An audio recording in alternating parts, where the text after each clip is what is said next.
जय Hind everyone, I welcome you all to Edify English Hub. और चलिए डेली की तरह आज भी अपनी रीडिंग की क्लास को आगे बढ़ाते हैं और देखते हैं that what we have today for reading and what is the method with the help of that we can be use to with the reading. ठीक है, whenever we are reading something in English particularly, तो हमें उसकी पूरी की पूरी understanding हो। तो इस पर्पज़ से इस क्लास को हम लेकर के आते हैं यूट्यूब पे। इसमें हम क्या करते हैं, तो इसमें बेसिकली हम द हिंदू न्यूज़पेपर के बारे में आप सब लोग जानते ही होंगे। ठीक है, जो बच्चे भी किसी गवर्नमेंट एग्ज़ाम की प्रिपरेशन कर रहे होंगे या फिर आप लोग में से बहुत से लोग ऐसे होंगे जो वर्किंग प्रोफेशनल होंगे और न्यूज़पेपर वगैरह पढ़ते होंगे, लेकिन उनको इंग्लिश समझने में प्रॉब्लम होती होगी। ठीक है, तो अगर आप उस पर्पज़ से इंग्लिश रीडिंग सीखना चाह रहे हो तो ये क्लास आपके लिए बिल्कुल ही बेस्ट है। ठीक है, और वो कैसे अभी आपको थोड़ी देर में पता चल जाएगी। तो इसका मैक्सिमम बेनिफिट लेने के लिए what you can do is basically हम इसका PDF आपको पहले ही टेलीग्राम चैनल पे शेयर कर देते हैं। ठीक है, हमारा टेलीग्राम चैनल एडिफाई इंग्लिश हम नाम से ही है विद 450 प्लस सब्सक्राइबर्स। तो वहाँ पे आप जा करके एडवांस में इसको एक बार रीडिंग कर सकते हैं। और उसके बाद जब ये वीडियो आप देख रहे होंगे इवनिंग में, जो कि हम अपने यूट्यूब चैनल पे अपलोड करते हैं, तो वहाँ पे आप इससे अपनी अंडरस्टैंडिंग को क्या कर सकते हैं, अपनी अंडरस्टैंडिंग को मैच कर सकते हैं। ठीक है, जिससे क्या होगा कि आपने जो समझा था और जो हमने यहाँ पे देखा, उन दोनों में सिमिलैरिटी है या फिर डिफरेंस है कुछ। ठीक है, तो धीरे धीरे ऐसा करके आप धीरे धीरे अपनी रीडिंग को क्या कर सकते हैं, इम्प्रूव कर सकते हैं और भी ज़्यादा बेहतर बना सकते हैं। इस क्लास का बेनिफिट मैंने शुरू में ही बताया। तो अगर आप किसी गवर्नमेंट एग्ज़ाम की, किसी कंपटीशन की प्रिपरेशन कर रहे होंगे, तो वहाँ पे इंग्लिश का एक सेक्शन होता है जहाँ पे आपके बहुत सारे क्वेश्चंस ऐसे होते हैं इंग्लिश के सिलेबस में जो कि आपकी रीडिंग की वजह से सॉल्व हो सकते हैं। ठीक है, तो उस हिसाब से आप, जैसे कि RC के क्वेश्चंस आते हैं पेपर में, पैसेज आता है, पैराजम्बल होता है, क्लोज टेस्ट होता है और भी न जाने बहुत सारी चीज़ें रहती हैं। ठीक, और साथ ही साथ अगर वोकैबुलरी सेक्शन को भी आप अगर अपना स्ट्रॉन्ग करना चाहते हैं, क्योंकि देखिए जो नंबर ऑफ़ वोकैबुलरी है दैट इज़ इनफाइनाइट, है ना, वो उसका कोई अंत नहीं है। ठीक, उसका ना कोई आदि है ना अंत है। तो what the best solution we can have is that we can read something on a daily basis और रेगुलरली, सो दैट उसमें जितने भी वर्ड्स आएँ उसको हम समझ के, उसकी मीनिंग पता करके उसको हम अपने मेमोरी में फिट कर सकें और वो हमारे लंबे टाइम तक दिमाग में रहे। तो ये न्यूज़पेपर रीडिंग एक अच्छा सोर्स माना जाता है वोकैबुलरी को लर्न करने के पर्सपेक्टिव से भी। ठीक है, तो आप उस तरीके से इस क्लास का बेनिफिट ले सकते हैं। और साथ ही साथ अगर आप स्पीकिंग वगैरह भी करना चाहें या फिर अगर आप एक कॉमन सिटीजन के तौर पे अपने आप को अवेयर रखना चाहते हैं that what is going on, हाँ, और इंडिया में क्या चल रहा है, देश दुनिया में वर्ल्ड में क्या चल रहा है, तो अपने आप को अवेयर रखना बहुत इंपॉर्टेंट है। That ultimately we are the part of the society और द वर्ल्ड। ठीक है, तो हमें पता रहना चाहिए। तो उस हिसाब से भी आप इसका मैक्सिमम बेनिफिट ले सकते हैं। वो कैसे ले सकते हैं, तो अभी आज का जो हम आर्टिकल पढ़ेंगे, तो आर्टिकल में आज तालिबान का जिक्र है। ठीक है, अभी तालिबान के जो एक्टिंग फॉरेन मिनिस्टर हैं, तालिबान क्या है अभी थोड़ी देर में पता चल जाएगा आपको, जो अफ़गानिस्तान में एक रूलिंग गवर्नमेंट के तरीके से काम कर रहे हैं। ठीक है, तो उनके जो फॉरेन मिनिस्टर हैं वो हमारे यहाँ विज़िट किए थे, इंडिया में विज़िट किए थे। ठीक है, एक बहुत ही बड़ा ये चेंज था। हाँ, ठीक, क्योंकि अभी अफ़गानिस्तान में कोई डेमोक्रेटिक गवर्नमेंट नहीं है। वहाँ पे डेमोक्रेटिक गवर्नमेंट को हटा करके तालिबान ने अपना रूल इस्टेब्लिश किया था। अभी पता चल जाएगा कि क्या है।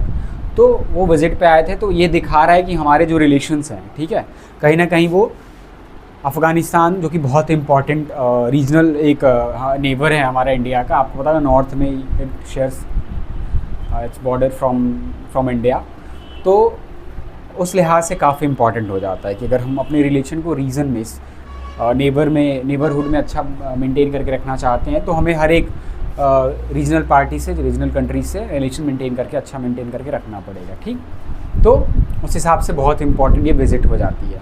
और साथ ही साथ तालिबान एक ऐसा ऑर्गेनाइजेशन है जो कि एक्सट्रीम रूल्स को या, है ना, रिलीजियस प्रिंसिपल्स को फॉलो करता है। तो इस हिसाब से भी हमारी कंट्री का जो एक एथॉस है, कहीं वो वायलेट ना हो रहा हो। एक जगह एक चीज़ को ठीक करने के चक्कर में कहीं हमारी जो एक रियल एथॉस है उसको हम कॉम्प्रोमाइज़ ना कर रहे हो। तो उस हिसाब से ये जो विज़िट थी उनकी, जो यहाँ पे विज़िट की है, वो उसके लिए बहुत इंपॉर्टेंट हो जाता है कि उसमें हम बैलेंस बना करके रखें। ठीक है, तो आज के आर्टिकल में हम इन्हीं सब चीज़ों के बारे में जानेंगे। तो बार बार हमने तालिबान का जिक्र किया, आप लोग में से बहुत से लोग होंगे जो पहली बार इसको सुन रहे होंगे, तो हम ऐसे ही लोग को मान के चलते हैं कि हाँ, उनको भी थोड़ा सा समझ में आ जाए कि आखिर ये चीज़ क्या है। तो तालिबान और इसकी जो प्रेजेंस है, पता होगा आपको अभी के टाइम पे कहाँ पे ही है, अफ़गानिस्तान में रूल कर रहे हैं, ठीक है, एक मिलिटेंट ऑर्गेनाइजेशन भी आप उसको कह सकते हैं।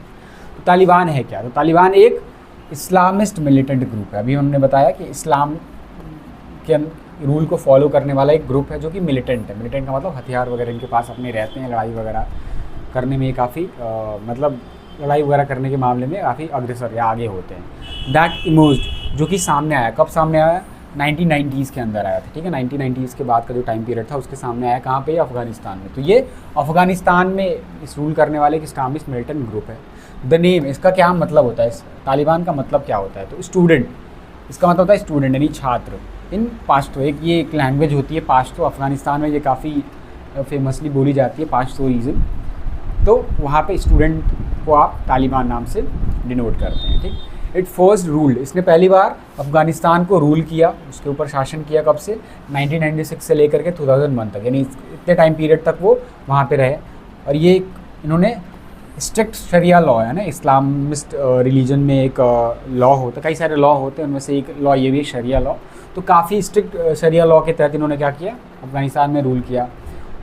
पर इनको रिमूव कर दिया गया, हटा दिया गया, was removed after the 9/11 attack. जब 9/11 का अटैक हुआ था अमेरिका यूएसए के अंदर, है ना, तो उसके रिटेलिएशन में जब यूएसए ने रिटेलिएट किया तो इनके बाद इसको हटा दिया गया यहाँ से। And return to power in 2021, और फिर से ये वापस आ गए कब? 2021 में।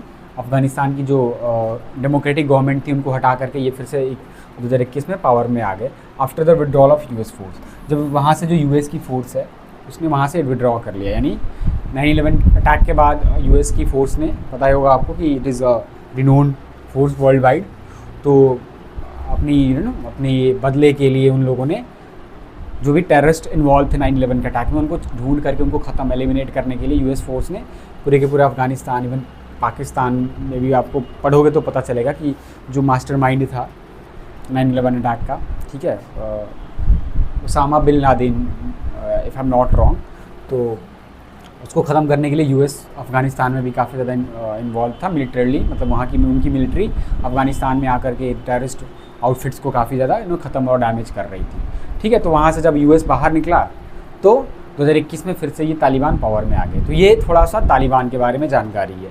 अब इसका क्या मतलब होता है? अगर ये अफ़गानिस्तान के अंदर मौजूद हैं तो इसकी मीनिंग, इसका क्या मतलब होता है? तो तालिबान की जो प्रेजेंस है यानी मौजूदगी है, इसका मतलब होता है कि जो अफ़गानिस्तान है वो फिर से एक बार कंजर्वेटिव इस्लामिक रूल के अंतर्गत आ देता है, ठीक है। ये पता होगा आपको, अभी हमने देखा कि ये एक स्ट्रिक्ट शरिया लॉ को फॉलो करते हैं जहाँ पे महिलाओं को काफ़ी रिस्ट्रिक्शंस में रखा जाता है, पर्दे नहीं रहती हैं हमेशा, ठीक है। कई सारी ऑटोनॉमी कई सारे मामलों में नहीं होती है। अगर घर से वो बाहर निकलें तो they have to be with someone, a male, है ना, एक मेल के साथ रहना पड़ेगा, या फिर पॉलिटिकल रिप्रेजेंटेशन उनका बहुत ही ना के बराबर हो जाता है, टीचिंग वगैरह नहीं करा पाते हैं। मतलब जो भी एक फ्री सोसाइटी के अंदर महिलाओं को जो राइट्स मिलते हैं, है ना, इक्वली मेल के बराबर, वो उनसे छीन लिया जाता है और उनको काफ़ी रिजिडिटी के साथ में रहना पड़ता है और अपने रूल को काफ़ी स्ट्रिक्टली फॉलो करना पड़ता है। तो ये अफ़गानिस्तान फिर से इसका काफ़ी, अभी हम जब आर्टिकल पढ़ेंगे तो पता होगा कि इंडिया आपको एक ऐसी सोसाइटी, डेमोक्रेटिक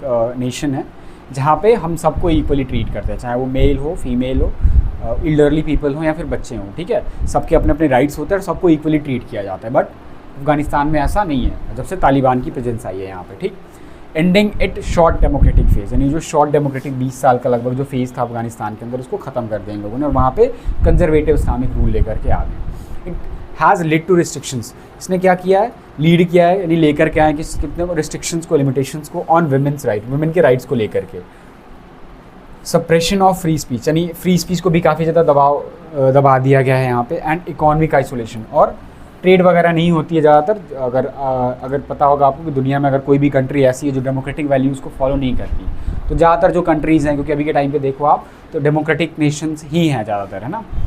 वहाँ पे अलग अलग लोगों को इन सारे राइट्स मिले होते हैं, वुमेन के राइट को काफ़ी ज़्यादा सिक्योर रखा जाता है ना, उनको प्रमोट किया जाता है, फ्री स्पीच को बहुत ज़्यादा पुश किया जाता है और साथ ही साथ ट्रेड वगैरह के मामले में भी काफ़ी लिबरल होते हैं। तो इससे क्या हो गया कि वो ट्रेड नहीं कर पाते। तालिबान की जो सरकार है अफ़गानिस्तान के अंदर, तो आइसोलेट हो गए, तो इकोनॉमिक ट्रेड भी उनका क्या हो गया, फिर जो ट्रेड है वो भी रुक गया। तो इससे इकोनॉमिक आइसोलेशन उनको सामना करना पड़ा अफ़गानिस्तान को as a whole country. For the world, दुनिया के लिए अगर हम बात करें, इट रेजेस, ये तो थोड़ा इंटरनल प्रॉब्लम हो गई, बट दुनिया के लिए क्या है, it raises fears of terror groups.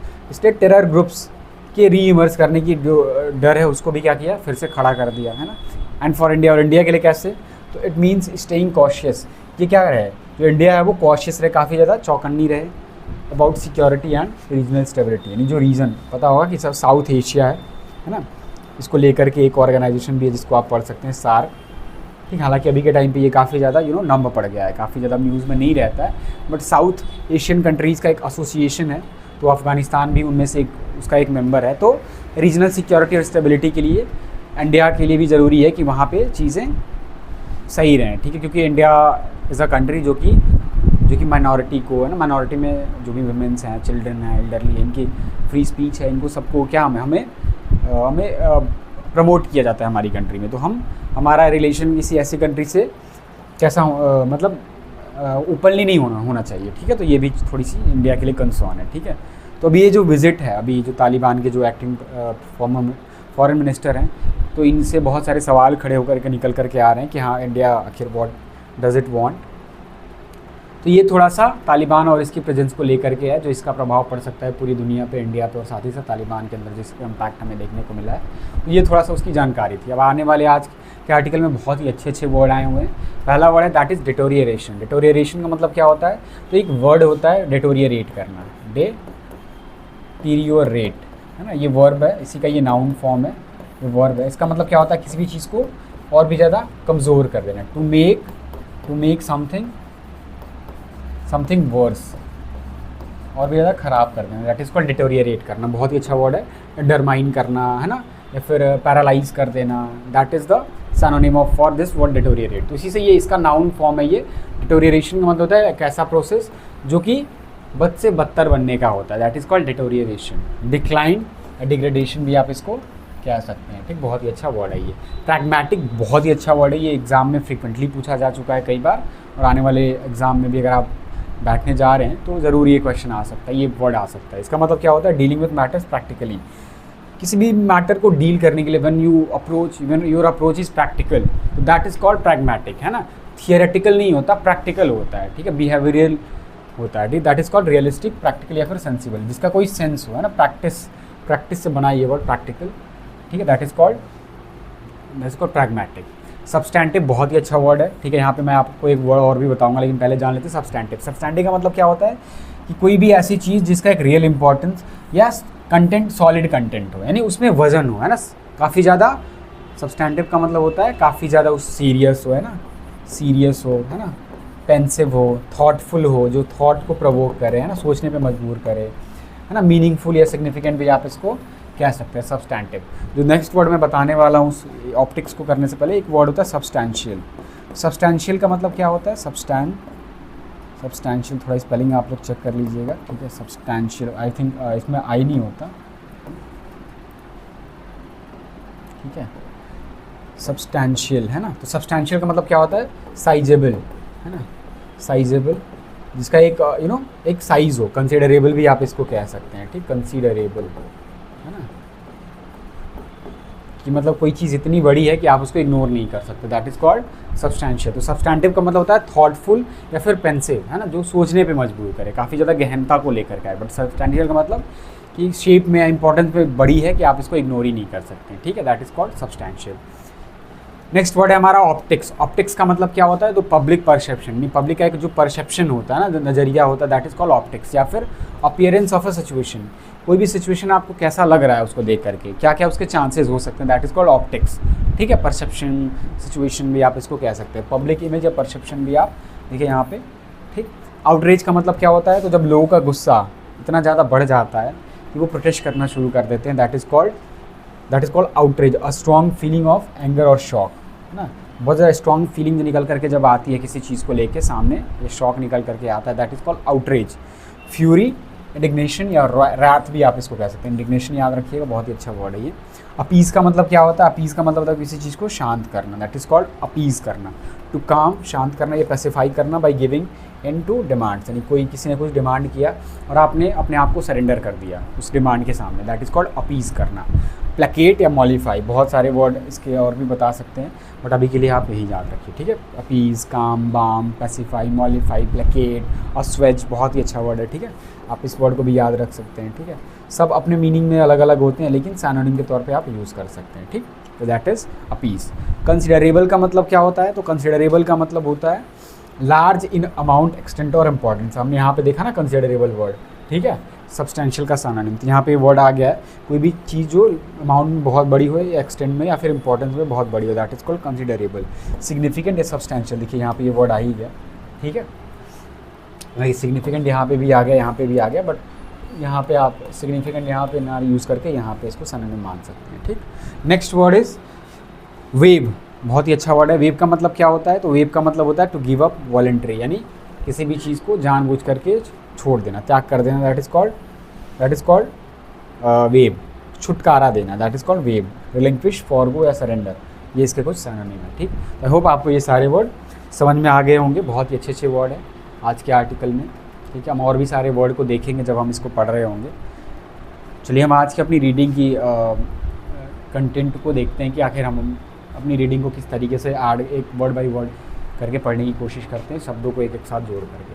तो आर्टिकल का जो टाइटल है that is talking to Taliban. Talking to का मतलब क्या होता है? तो जब भी आप जिससे बात करते हैं उसको हम टू लगा के बताते हैं, ठीक है। तो बात करना किससे? तालिबान से। क्या हुआ है भाई, ऐसा क्यों बात कर रही है, तालिबान का नाम क्यों आया है, किस चीज़ के बारे में बात करने की बात कर रहा होता है? तो India must be very of terror groups. India को रहना चाहिए, है ना, या होना चाहिए। क्या होना चाहिए भाई? वेरी ऑफ होना चाहिए, कॉशियस, है ना, इसको आप नोट डाउन कर लीजिए। कॉशियस, है ना, कॉशियस ऑफ, अवेयर ऑफ, है ना। तो काफ़ी ज़्यादा कॉशियस होना चाहिए, सचेत होना चाहिए टेरर ग्रुप्स को लेकर के, यानी जो भी आतंकवादी जो संगठन या ग्रुप्स हैं, समूह हैं, उनको लेकर के। इवन इफ का मतलब क्या होता है? वेदर और नॉट, है, चाहे ऐसा हो या ना हो, कैसा ना हो, तो दे आर इन पावर, चाहे वो पावर में हो या ना हो, इंडिया को भाई टेरर ग्रुप्स को लेकर के कॉशियस होना चाहिए। क्योंकि हमारी हिस्ट्री रही है कि हमने टेरर ग्रुप से फाइट किया है ना, हमेशा उसको खिलाफ हमने आवाज़ उठाई है। हमने कई बार UN में भी हमने कई बार ये उठाया कि पाकिस्तान जो है that is epicentre of, Pakistan is an epicentre of terrorism, ठीक है। हम बार बार ये उठाते रहते हैं, हमारे जो भी मिनिस्टर्स हैं उनके द्वारा ये बात बार बार उठाई गई है। तो हमें इस चीज़ का ध्यान रखना चाहिए। मार्क्ड बाई कॉन्ट्रोवर्सी, यानी मार्क्ड बाई का मतलब क्या हुआ? यानी सराउंडेड बाई, घिरे हुए। किस चीज़ से घिरे हुए? तो कॉन्ट्रोवर्सी से घिरे हुए। अफ़गानिस्तान कौन घिरा हुआ है? तो अफ़गानिस्तान एक्टिंग फॉरेन मिनिस्टर, यानी अफ़गानिस्तान के जो फॉरेन मिनिस्टर हैं, एक्टिंग फॉरेन मिनिस्टर, है ना, उनको इलेक्ट नहीं किया गया, अभी काम कर रहे हैं ये, ठीक। अमीर खान मुत्तकी, है ना, इनका नाम है, ठीक है।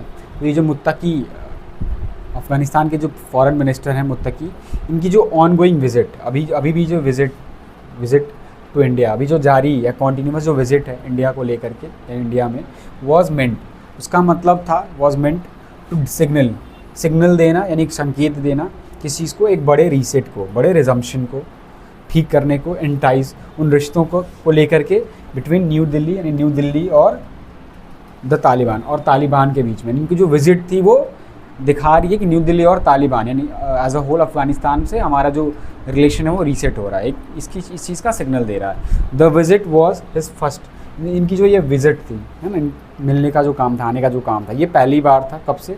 सिंस जब से the Taliban grabbed power in 2021। हमने अभी देखा कि दोबारा से तालिबान ने 2021 में पावर को अक्वायर कर लिया था अफगानिस्तान के अंदर, जब से तालिबान ने ग्रैब कर लिया। ग्रैब का मतलब क्या होता है? तो सीज़ कर लेना या फिर कंट्रोल ले लेना, अचानक से पावर का कंट्रोल ले लिया 2021 के अंदर। As was his meeting with, जैसा कि उनकी जो मीटिंग थी, मीटिंग किसके साथ में थी? External affairs minister S Jaishankar, इनके साथ थी, और साथ ही साथ NSA जो हमारे हैं, national security adviser, that is Ajay Doval.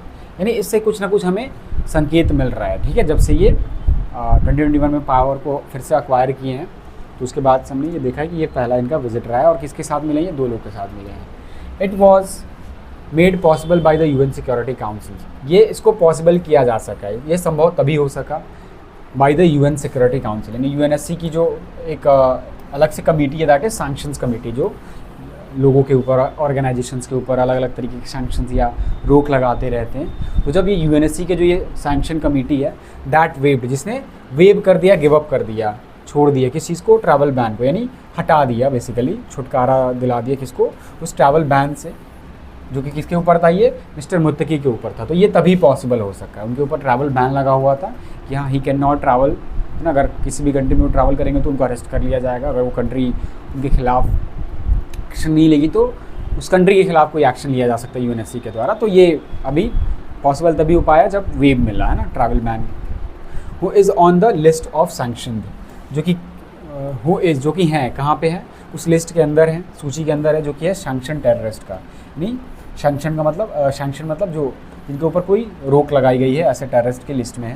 और ये कब से हैं, 2001 से ही हैं, ठीक है, वहाँ से हटाया गया था इनको, तो तब से ये terrorist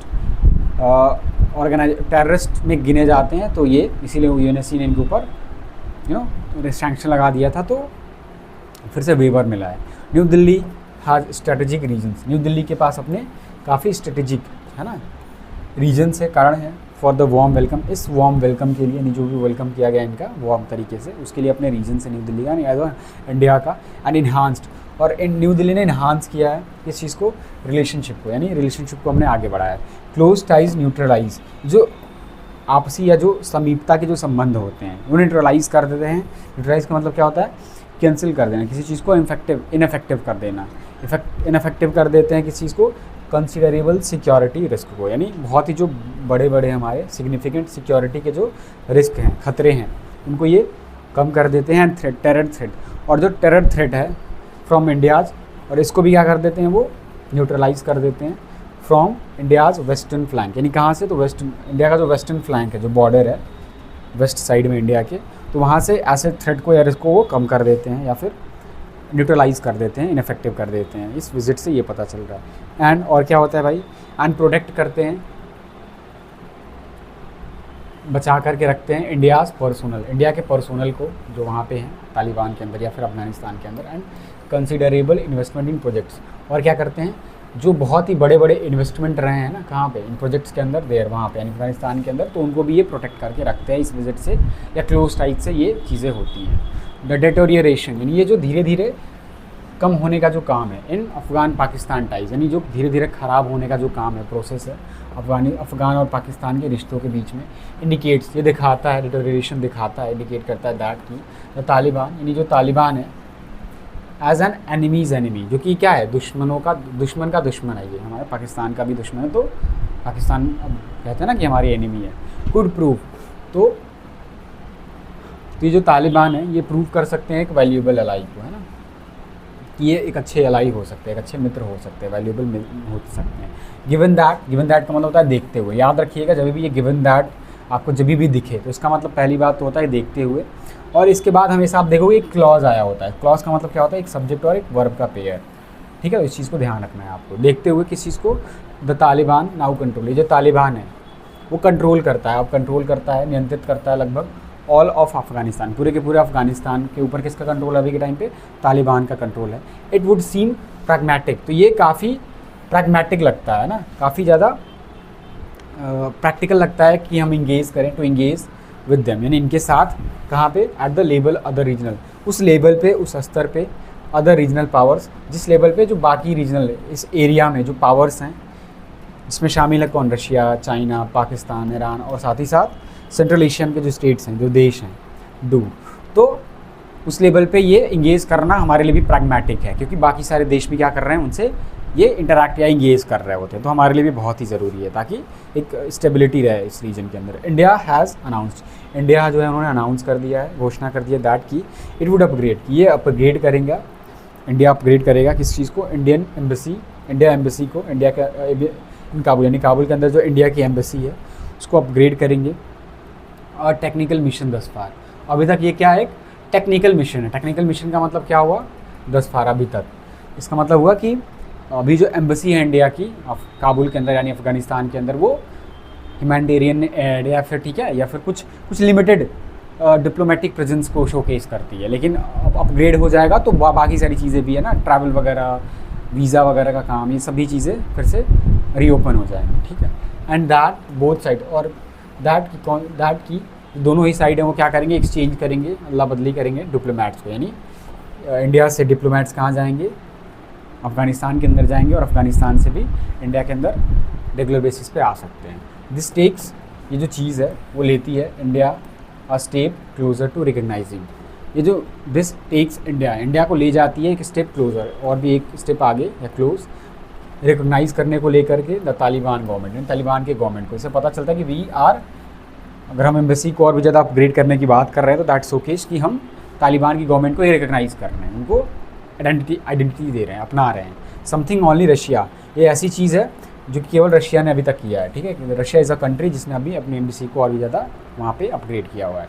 India also announce, India ने इस चीज़ को भी अनाउंस किया, किस चीज़ को, इनिशिएटिव्स को, टू बिल्ड, ताकि बना सकें, किस चीज़ को, हॉस्पिटल को बना सकें, provide humanitarian assistance and provide कर सकें, किस चीज़ को, ह्यूमैनिटेरियन यानी मानवीय असिस्टेंस को, यानी सहायता को ये कर सकें, एंड साथ ही साथ इन्हांस, बढ़ा सकें ट्रेड के लेवल्स को, यानी जो अभी के टाइम पे अफ़गानिस्तान और इंडिया के बीच में ट्रेड होता है उसको भी क्या कर सके, बढ़ा सके। तो ये काम ये इंडिया ने अनाउंस किया, इतने सारे इनिशिएटिव्स को सिग्निफिकेंटली, महत्वपूर्ण तरीके से बोथ साइड्स, यानी जो इंडिया और जो अफ़गानिस्तान है या फिर जो तालिबान है, एम्फसाइज्ड रिस्पेक्ट फॉर, उन्होंने एम्फसाइज़ किया, जोर डाला किस चीज़ के ऊपर, रिस्पेक्ट को लेकर के, इज़्ज़त को लेकर के, जो कि किसको लेके है, for each others sovereignty and territorial integrity. उन्होंने एक दूसरे की जो सोवर्निटी है, सोवर्निटी का मतलब क्या होता है, दैट कि जो भी हमारे द्वारा जो डिसीजन लिए जाते हैं वो सुप्रीम है, हम बाहर का किसी का भी कोई रोल नहीं होगा उस डिसीजन मेकिंग में। और साथ ही साथ और किस चीज़ को लेकर रिस्पेक्ट है, टेरिटोरियल इंटीग्रिटी को, यानी हम जो क्लेम करते हैं कि हमारी इतनी से इतने तक की टेरिटरी है, तो कोई भी देश अगर उस क्लेम को इनकार करता है तो उस चीज़ को लेकर के भी रिस्पेक्ट क्या किया है, शोकेस किया है इंडिया के और अफ़गानिस्तान के मामले को लेकर के, ठीक। तो ये है, ठीक है। टेरिटोरियल इंटीग्रिटी का मतलब होता है कि अगर हमने डिफ़ाइन किया कि हमारा ये बॉर्डर है, तो बाकी अगर जिनसे हमारी जिन कंट्रीज से अच्छे रिलेशन है हमारे, वो भी इस चीज़ को रिस्पेक्ट करते हैं, तो इसकी बात कर रहा है। और साथ ही साथ हम अफ़गानिस्तान के मामले में भी ऐसी बात कर रहे हैं, इंडिकेटिंग दैट, इंडिकेट करते हुए, इशारा करते हुए, दर्शाते हुए दैट की नीदर साइड एक्सेप्ट, दोनों ही साइड, कोई भी साइड इनमें से एक्सेप्ट नहीं करती है पाकिस्तान टेरिटोरियल क्लेम्स को, यानी पाकिस्तान जो दावे करता रहता है क्षेत्रीय टेरिटोरियल, उनको कोई भी दोनों साइड एक्सेप्ट नहीं करते हैं। तो इससे ये पता चलता है। मिस्टर मुतक्की, यानी जो मिस्टर मुतक्की हैं, ऑल्सो फॉर्म, इन्होंने भी जोर दे के क्या किया, क्लियर किया दैट की अफ़गान गवर्नमेंट, यानी अफ़गान की जो सरकार है, विल नॉट अलाउ, वो अलाउ नहीं करेगी its territory to be used, कि इसकी जो टेरिटरी है उसको यूज़ किया जाए, है ना, अगेंस्ट इंडिया, यानी इंडिया के खिलाफ। इस चीज़ को भी एश्योरेंस देके उन्होंने कहा है कि अफ़गानिस्तान की जो टेरिटरी है उसको इंडिया के खिलाफ यूज़ नहीं किया जाएगा। और कंसिडरेबल शिफ्ट, एक बहुत ही बड़ा शिफ्ट है, चेंज है फ्रॉम 2021 से, ये तब से बहुत बड़ा चेंज है। व्हेन तालिबान फोर्सेज, तालिबान की जो फोर्सेज थी, टारगेटेड इंडियाज़ मिसाइल मिशंस, जिन्होंने टारगेट किया किसको, इंडिया के मिशंस को, जो भी वहाँ पे चलाए जा रहे थे इंडिया के द्वारा अफगानिस्तान के अंदर, एंड इंफ्रास्ट्रक्चर के प्रोजेक्ट को। तो ये इससे काफ़ी बड़ा शिफ्ट है, कंसिडरेबल शिफ्ट है उससे। While the text of the joint statement, जबकि जो टेक्स्ट है, जो बातें निकल करके सामने लिखित आ रही हैं इस जॉइंट स्टेटमेंट की, वॉज सब्सटेंटिव, वो काफ़ी ज़्यादा थॉटफुल या पेंसिव है, काफ़ी ज़्यादा सीरियस हैं, है ना, सीरियस थे। द हेडलाइंस, यानी जो हेडलाइंस हैं ऑफ द विजिट, इनकी विजिट की, हैव बिन ओवरशैडोड, तो उसको क्या किया गया है, ओवरशैडो किया गया है। ओवरशैडो का मतलब क्या होता है कि किसी भी चीज़ को कम दिखाना, that is called less important दिखाना, दैट इज़ कॉल्ड ओवरशैडो करना। किस चीज़ के द्वारा, तो कई सारे मिसस्टेप के द्वारा, गलत कदमों के द्वारा, एंड पुअरली, और ख़राब तरीके से स्ट्रक्चर्ड ऑप्टिक्स के द्वारा, है ना, ख़राब तरीके से जो स्ट्रक्चर्ड ऑप्टिक्स हैं, है ना, उसके द्वारा इस चीज़ को क्या किया गया है, थोड़ा सा ओवरशैडो किया गया है।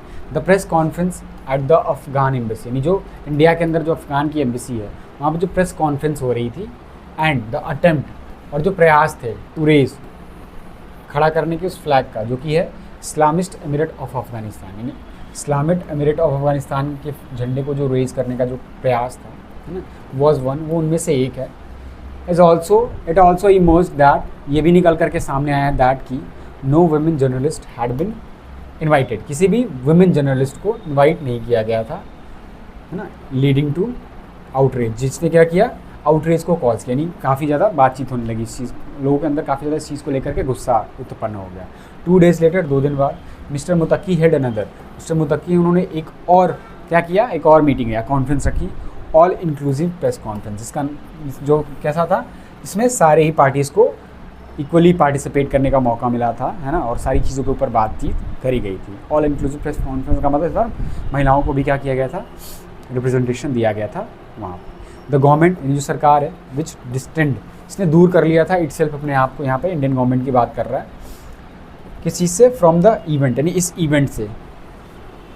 मिस्ड एन अपॉर्चुनिटी, उन्होंने क्या किया, मिस कर दिया किस चीज़ को, एक ऐसे अपॉर्चुनिटी को, अवसर को, टू एक्सप्रेस, ताकि एक्सप्रेस कर सके इसके स्टैंड को, इसके स्टेप को या स्टैंड को, कदम को, ऑन द वाइडर क्वेश्चन, उस बहुत ही बड़े सवाल पे जो कि किस चीज़ को लेकर के है, ऑफ द तालिबान्स बैन, जो कि तालिबान के बैन को लेकर के है। और ये बैन किसको लेके है, वुमेन्स एजुकेशन, यानी जो तालिबान जो वुमेन के एजुकेशन को लेकर के बैन लगाया है।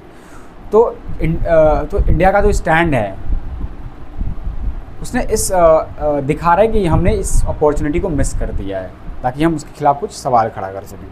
एंड एम्प्लॉयमेंट, और एम्प्लॉयमेंट को लेकर के, ठीक है, कि इनका रिप्रेजेंटेशन होना चाहिए कि नहीं होना चाहिए। Lack of an inclusive process, जो कि क्या दिखाता है, लैक यानी कमी दिखाता है किस चीज़ की, एक इंक्लूसिव पॉलिटिकल प्रोसेस की, है ना, कि मतलब इनकी जो पॉलिटिकल प्रोसेस है उसमें महिलाओं का काफ़ी ज़्यादा कम हस्तक्षेप है, यानी कम इंटरवेंशंस है।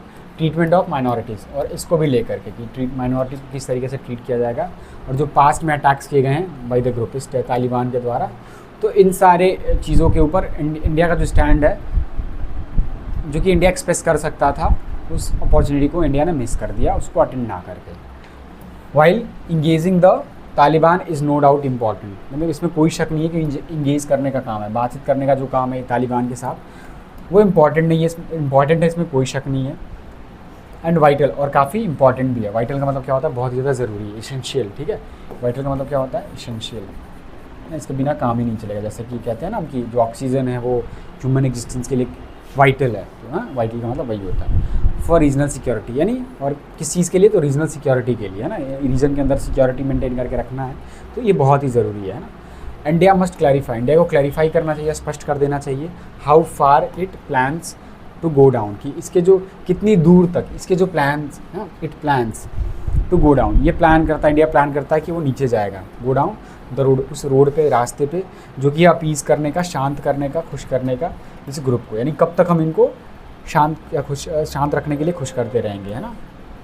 एंड रिस्किंग इट्स रेपुटेशन, और रिस्क करते हुए उस रोड को जो कि है रिस्क करने का, जोखिम में डालने का इसके रेपुटेशन को, इसके इज्जत को, टुवर्ड्स दैट एंड, ताकि इसको क्या किया जा सके, ख़त्म किया जा सके, ठीक है। तो ये जो भी है इंडिया को निकल करके अपना स्टांस खुल के दिखाना चाहिए, सो दैट हमें क्लियर होना चाहिए कि हम तालिबान के साथ रिलेशन अगर बना रहे हैं तो किन बेसिस पे बना रहे हैं। क्या हम उनकी जो भी वुमेन को लेकर के जो भी सिचुएशन है वहाँ पे, उनके राइट्स को लेकर के जो भी वायलेशंस किए जा रहे हैं, क्या उसको सपोर्ट कर रहे हैं, है ना, या फिर क्या है हमारा स्टांस, ठीक, तो किस हद तक जा सकते हैं, ये हमारे आर्टिकल में यही कह रहा है, ठीक है। तो आप, आई होप आपको पूरा आर्टिकल समझ में आ गया होगा, ठीक है। चलिए अब थोड़ा सा क्वेश्चन की प्रैक्टिस कर लेते हैं। What challenge does India face, कौन सा चैलेंज इंडिया फेस करता है मेंटेन करने में रिलेशन को अफगानिस्तान के साथ में। इस क्वेश्चन का आप आसानी से आंसर कर सकते हैं, क्योंकि अभी हमने लास्ट में इसी की बात करी। Balancing humanitarian support with security and strategic concern, convincing western allies to withdraw from regional peace initiatives, managing border disputes and military deployment in Central Asia, expanding its political dominance across the entire Middle East। तो इसका answer क्या होगा, तो इसका answer होगा आपका A option भी the correct answer है, ठीक है। बैलेंस करना किस चीज़ को, ह्यूमैनिटेरियन सपोर्ट को इसकी सिक्योरिटी और स्ट्रेटेजिक कंसर्न्स के साथ में, है ना। तो ये बहुत ही बड़ा चैलेंज फेस कर सकता है इंडिया अपना रिलेशन मेंटेन करने में, किसके साथ में, इनके साथ में, ठीक है। चलिए नेक्स्ट क्वेश्चन देखते हैं। What is the primary reason, कौन सा सबसे प्राइमरी या अहम रीज़न है for India's limited engagement, India का जो लिमिटेड, जो सीमित इंगेजमेंट है, बातचीत है तालिबान के साथ में, तो प्राइमरी रीज़न क्या है उसका। To provide humanitarian assistance while avoiding full diplomatic recognition, to strengthen, ताकि स्ट्रेंथन किया जा सके मिलिट्री कोऑपरेशन को और काउंटर किया जा सके वेस्टर्न इन्फ्लुएंस को इन द रीजन, ये आंसर नहीं होगा हमारा। ताकि प्रमोट किया जा सके अफगानिस्तान के इंटीग्रेशन को इनटू वेस्टर्न इकोनॉमिक्स इंस्टीट्यूशन, इसकी भी नहीं बात करी है। To formally recognise the Taliban and establish long term political region, तो प्राइमरी रीज़न यही है इंडिया का लिमिटेड इंगेजमेंट जो कि तालिबान के साथ में हो रहा है, ठीक है। तो आई होप आपको ये समझ में आ गया होगा, ठीक है। इसमें भी आंसर आई थिंक यही होगा कि प्रोवाइड करें हम ह्यूमैनिटेरियन असिस्टेंस को while avoiding full diplomatic recognition. तो ये what is the primary reason for India's limited engagement with Taliban, ठीक है। नेक्स्ट देखते हैं, what does India aim to ensure while engaging with Taliban. India का एम क्या है ना, ताकि इंश्योर किया जा सके वाइल इंगेजिंग विद तालिबान, जब हम तालिबान के साथ बातचीत कर रहे हैं, ठीक है। That its aid political policies remain aligned with the western countries directive, that की इसकी जो एड पॉलिसीज़ हैं वो अलाइंड रहें, जुड़ी रहें, पैरेलल रहें वेस्टर्न कंट्रीज़ के डायरेक्टिव्स के साथ। मैंने इसके लिए वेस्टर्न कंट्रीज़ की बात नहीं करी थी। That it's outreach doesn't weaken it's stand against terrorism and violence. बिल्कुल हमारा एम क्या होना चाहिए, बी ऑप्शन, कि हम टेररिज्म के खिलाफ जो खड़े हैं, तो हम अगर आउटरीच कर रहे हैं, उनकी तरफ अप्रोच कर रहे हैं, तो उस चीज़ को ये वीकन नहीं करना चाहिए जो हमारा वायलेंस और टेररिज्म को लेकर के हमारा जो एक इंडिया का जो स्टांस रहा है, हमारी जो इंडिया की जो थॉस रही है, दैट हमने हमेशा क्रिटिसाइज़ किया टेररिज्म को, हमने कभी भी बैड टेररिज्म गुड टेररिज्म नहीं कहा है, हमने टेररिज्म को टेररिज्म कहा है। तो इस चीज़ को थोड़ा सा हमें ध्यान रखना पड़ेगा, ठीक है। तो हमारा एम यही होना चाहिए, ठीक। तो आई होप आपको ये सारे के सारे क्वेश्चंस समझ में आ गए होंगे, ठीक है। तो आज के लिए बस इतना ही है, ठीक है। अगेन मैं आपको बता दूं, अगर आप इस क्लास का PDF एक्सेस करना चाहते हैं तो this is our Telegram channel, ठीक है। आप इस पर 460+ सब्सक्राइबर भी है अभी, है ना, तो आप इस पर एक्सेस कर सकते हैं, ठीक।